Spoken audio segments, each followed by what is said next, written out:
Hey guys, welcome back to my channel. If you're new here, my name is Marissa and today I wanted to give you guys a bit of a rundown on the things that worked in this past year and the things that didn't when it comes to our homeschooling. So I always like to start my videos with a bit of a background and let you know the ages and years of my children. So I have been homeschooling for the last 3 years officially and for the last 4 unofficially. You know, when your kids are really young and you were just teaching them letters but you're being really intentional about it? Well, that has been me with my children. I have 5 children at home with me and I also have an older child who is nearly 12, can't believe that, but he is in the public school system. For the rest of my children, I am planning on homeschooling all of them all the way up to high school, Lord willing, and so I thought I would make this video because I know that we can learn from others' mistakes. With that, let's start with my kindergartner. So here in Australia, our school year runs from January to December. However, I know that most of my audience is US based. Just note that at the end of last year, she was a preschooler, and then for the beginning of this year, she has been in kindergarten. So let's start with my kindergartner, things that have worked really well. My daughter has learned how to read really quickly, considering I have no idea how to teach an auditory learner how to read. Now, I have not experienced this with any of my other children. However, my kindergartner, I discovered, is an auditory learner. And so when I first started doing preschool with her, I realized it was taking her so much longer than my other children to identify the sounds of letters and especially the names of letters. And I just didn't understand why, because she's incredibly intelligent, very smart girl. And so I didn't understand why it was taking her so long. And then one day it clicked. She's very heavy on being auditory, and it makes so much sense. She talks all the time, she sings to herself all the time, she asks a lot of questions. So it's kind of silly that I didn't already know that, but for me, seeing as I have never had to deal with an auditory learner before, it was a big learning curve, and I still am learning. And to be honest, she has not yet nailed her letter names. She has learned all of her letter sounds already, which means that she can read, which is incredible. She is only reading CBC words at the moment. However, she's extremely quick and confident in it. It's just now about moving forward with her phonics and learning more phonics, if that makes sense. Now, what I have found has helped me is by describing what the letter looks like. I do think that has helped her remember what the name of each letter is. So for example, if I say this is uppercase A and this is lowercase a, she's looking at it, but I know that nothing is registering with her brain and seeing it. What I would do instead is I would say uppercase A is 2 long lines and then 1 little line. And she'll be like, okay. And then I'll say a lowercase a is a circle and a little line. And then once I started describing what the letters look like, I just found that that has helped her remember letter names. We'll keep you guys updated on that. Let me know in the comments if you think you have an auditory learner. With that being said, that is all I am doing this year. We have only gotten up to Unit 2 in the preschool of The Good and the Beautiful. That is the curriculum we use. I love this curriculum for your average child. You know, your kids can finish it within 4 months. However, because she does learn a bit differently, it is taking us a long time, and that's okay. We still have 6 more months of the year. I have no doubt she will finish that and be super confident and a strong reader by the end of this year. However, that has been a bit of a challenge. That's probably been the biggest challenge, actually, that I have had to overcome this year. Other than that, she is thriving. She absolutely loves doing school. Every day she's there at the table asking to do more handwriting. She loves her art. Okay, let's move on to my year 1 students. So she is absolutely thriving. One thing that I wish I did was I wish I started her math level K curriculum last year when we started language arts. Now, I didn't do that intentionally. There was a reason, but now that we have started math, she is flying through it. However, I don't want to skip ahead just in case I do skip something. So we are just going through math level K from the good and the beautiful. However, what I am doing is timing her. So we will do a 10 to 20 minute math lesson depending on what her attitude is like.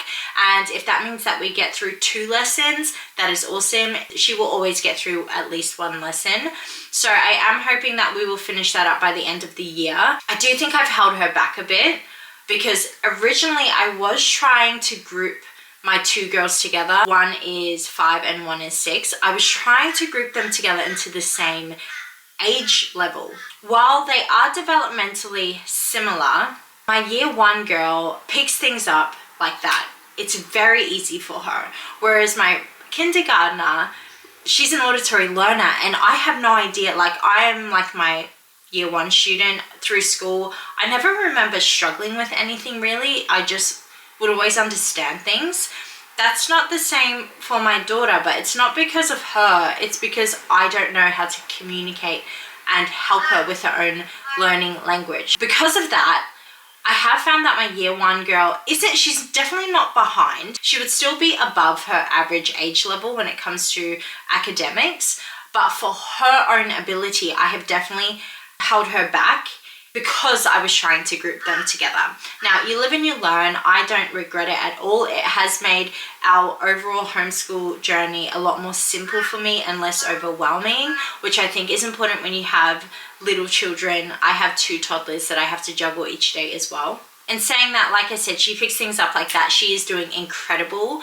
And so the only thing that I'm going to focus on for this next year is really trying to fly through her math and her language arts curriculums so that she can start doing things that are a bit more challenging for her own intellectual level. Now, let's talk about my year 2 students, and then we will get into the general things with homeschool, like our social outings and my timetable and everything. And I will let you guys know the challenges that I have had with that and what I am planning on doing to overcome those challenges in the next 12 months. Oh, my muffin's are ready.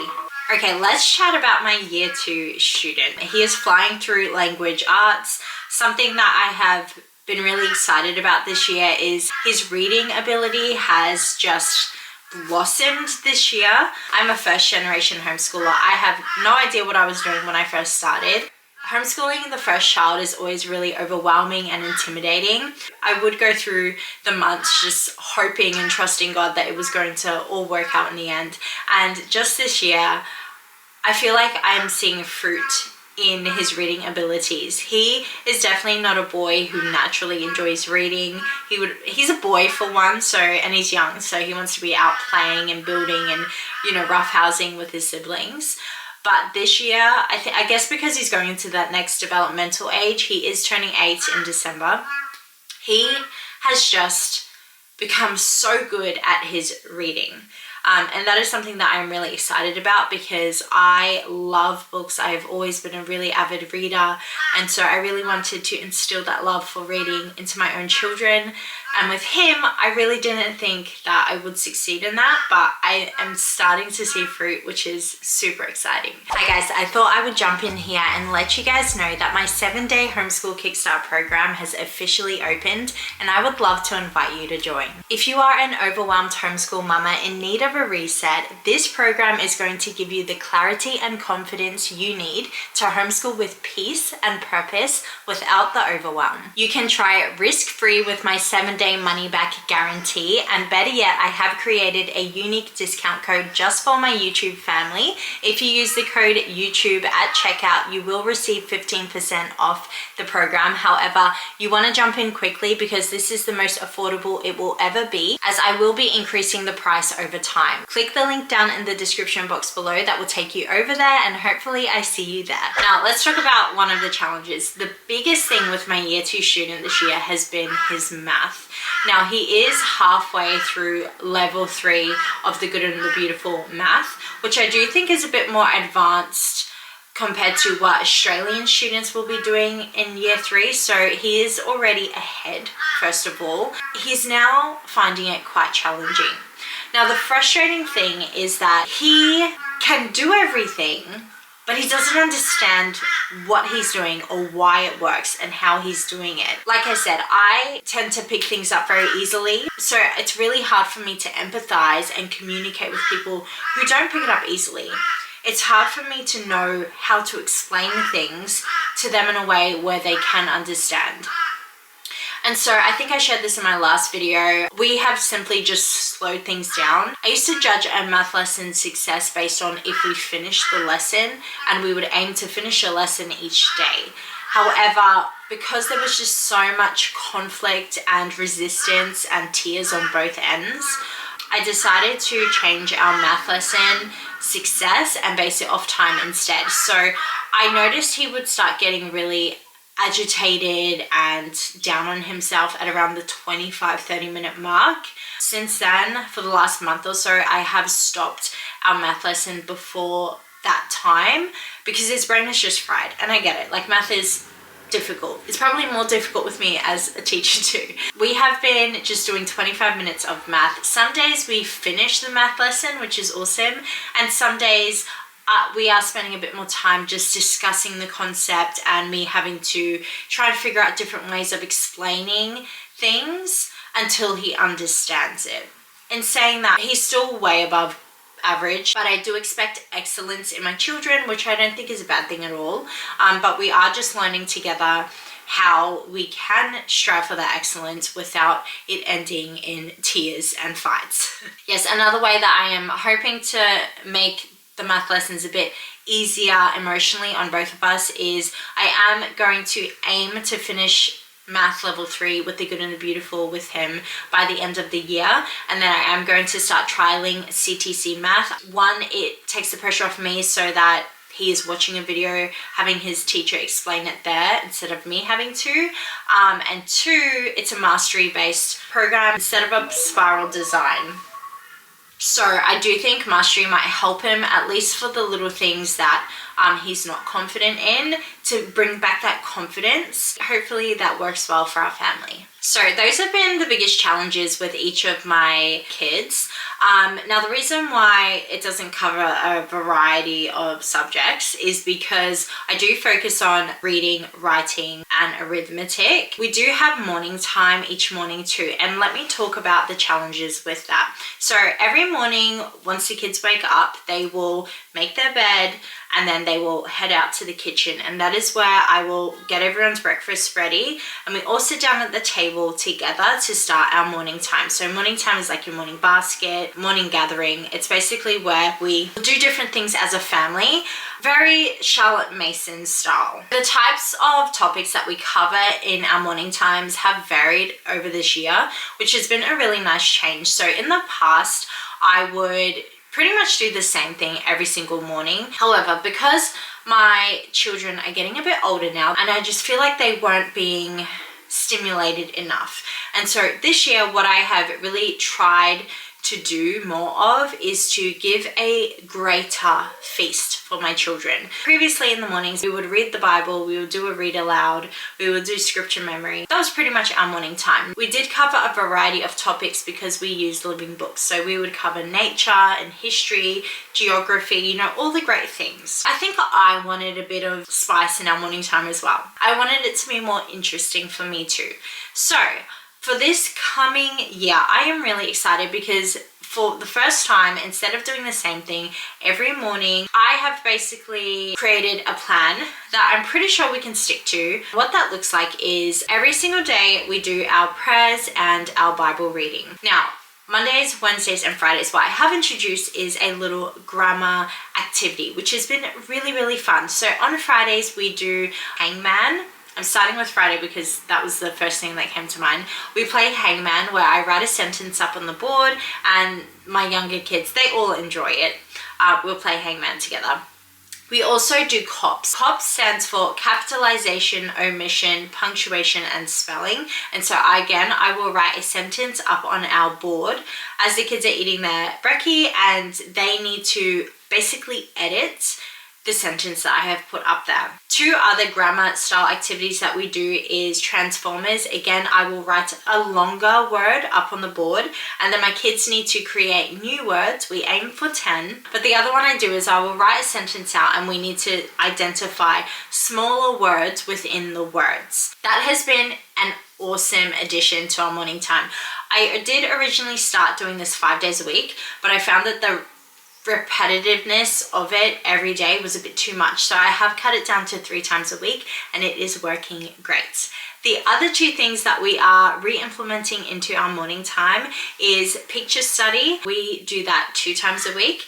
And then the other thing is, which we haven't done before, is hymn study. I guess it's not really a study, it's more of an appreciation. I myself don't actually know the words to a lot of hymns. We are going to introduce that. We started it today, and it was just really lovely. So each month we're going to have a new hymn that we are just going to sing together as a family. We will do this at the end of our morning times 3 times a week, and I think that that will just be a really beautiful thing for us to do as a family. The other thing I plan on doing for the rest of the year, and hopefully for years to come, is our nature study. This is basically science in our home for the early years, and I did used to go through curriculums. We have done the Good and the Beautiful, Little Hearts and Hands, I think it's called, and I was weighing up whether to buy the other things for the science curriculums, but to be honest, my kids weren't really into it, and so I thought I might take a bit of a more Charlotte Mason approach and just use books. And so basically what I've done, again, I will leave the link to my previous video that I made up here, because I shared the books that I'm going to use for nature study this year. But Wednesdays we do morning time, and we do not do anything else except our morning time, and part of the Wednesday morning time is our nature study. Now what I am doing is I am reading a section of one of our nature books, and then the kids draw and they copy something into their nature journal, and then they will write a little paragraph next to it. Some days we will then head out on a nature walk, and they can do more nature journaling. We will discuss what we learnt about in the book that day. We will head outside and try to find that topic out in real life. So again, I've been keeping it super simple, but I am really excited about the books that we have for this year. And that reminds me of the other thing that is new is our drawing lesson. So 3 times a week in our morning time, it is the very last thing we do. I have been going through a drawing lesson book with my 2 older children. I found that one of my kids was very rushed, basically not caring about what their end result of their art looked like. I really want to instill excellence and diligence with their work, and so it's very hard to find that line of not being critical but also pushing them to do better. Let me know if you can relate with that. I just am naturally very critical. It's a flaw that I have, and so I am trying to learn and get better at encouraging better work, without pulling down their confidence. We will just be practicing lines, so curved lines and straight lines, and then doing them as patterns. It has been really fun, and my kids actually love it, which is pretty cool. I've already seen improvements not only in their drawing abilities but in their handwriting as well. I have just thought of another mistake I made. Now, I have not followed a curriculum until now for handwriting. I did start out with the Good and the Beautiful, and then what I started doing is just purchasing whatever was cheap. Now, the reason why I don't think this worked is because depending on the book that you're using, they teach handwriting in different fonts. Some of the books have they have tails at the end of their block letters, which I personally do not really like. It makes their work very difficult instead of simple and just using straight lines. I do think that, and the fact that I didn't stick to one proper handwriting curriculum and start at the beginning and work their way up, I think that is also part of the reason why one of my children is quite messy in his writing too. I think he doesn't actually know how each letter should look, because he might write an M with a tail on it, but then the A doesn't have a tail on it. I purchased level 2 handwriting program from the Good and the Beautiful. You can tell I am a fan, and again, the kids are absolutely loving that, and I am planning on just going through the Good and the Beautiful's entire handwriting curriculum. I feel like this video has been long enough, and if you enjoyed hearing me yap on today, I would love if you would join our YouTube family. Just click the subscribe button down below. Like this video because it really helps push this channel out to more people. I will leave links to everything down in the description box below. I do have a homeschool planner that I absolutely love and use every single day. That is over on my website, along with other resources to help you simplify your homeschool journey. I am by no means an expert in the homeschool world. There is plenty of them online. I am not one of them. However, I am a mama of a lot of littles who are very close together, and I have had to come up with a lot of systems, and I have really learnt the art of simplifying. And so if you feel like you need a bit of a reset or need to simplify your homeschool too, then definitely check out my website down below. With that, go and watch more videos of mine, and I will see you guys in the next one. Bye.